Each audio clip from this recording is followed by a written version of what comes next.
लोकशाही माझा SP news India. स्वतंत्र भारताच्या 80 वर्षाच्या प्रवासात जर गोरगरीब मायमाऊलींना त्यांच्या हक्काच्या घरासाठी आणि कागदपत्रांसाठी रस्त्यावर उतरून टाहो फोडावा लागत असेल, तर ही लोकशाही आहे की नोकरशाहीचा क्रूर खेळ?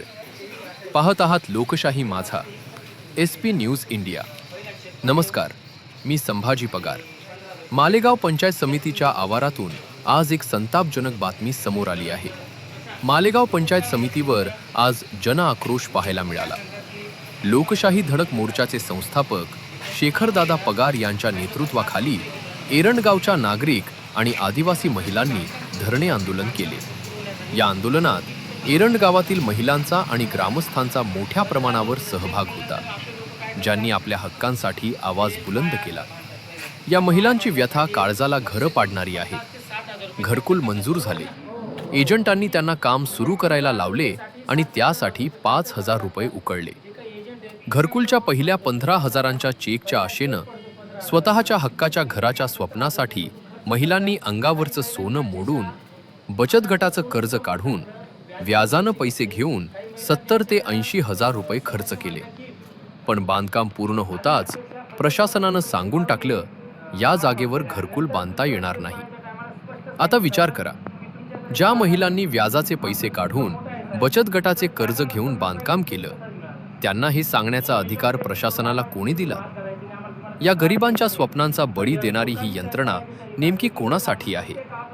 शेखरदादा पगार, संस्थापक, लोकशाही धडक मोर्चा म्हणाले की, सरकार, आमची घरं नाही, आमची स्वप्न तुम्ही मोडीत काढली आहेत। एकीकडे तुम्ही विकासाच्या गप्पा मारता आणि दुसरीकडे आदिवासी महिलांना घरकुलच्या नावाखाली कर्जबाजारी करता।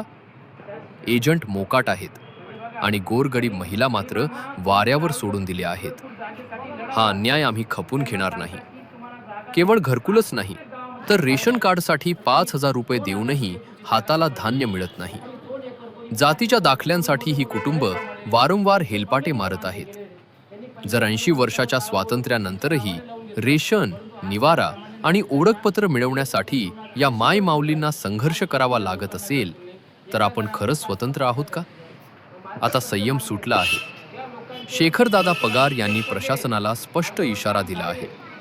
जर 15 दिवसांच्या आत या आदिवासी बांधवांना न्याय मिळाला नाही, तर मालेगाव पंचायत समितीच्या आवारात केवळ धरणे आंदोलन नाही, तर थेट झोपडी आंदोलन उभारले जाईल। मालेगाव पंचायत समितीच्या गलथान कारभाराला हा आता शेवटचा इशारा आहे। प्रशासनानं लक्षात ठेवावं, गरिबांच्या सहनशीलतेचा अंत पाहू नका। जर आता तरी प्रशासन जागा झालं नाही, तर या अन्यायाविरुद्धचा हा लढा अधिक तीव्र होईल। तुम्हाला काय वाटतं? प्रशासनानं या महिलांना न्याय दिला पाहिजे का?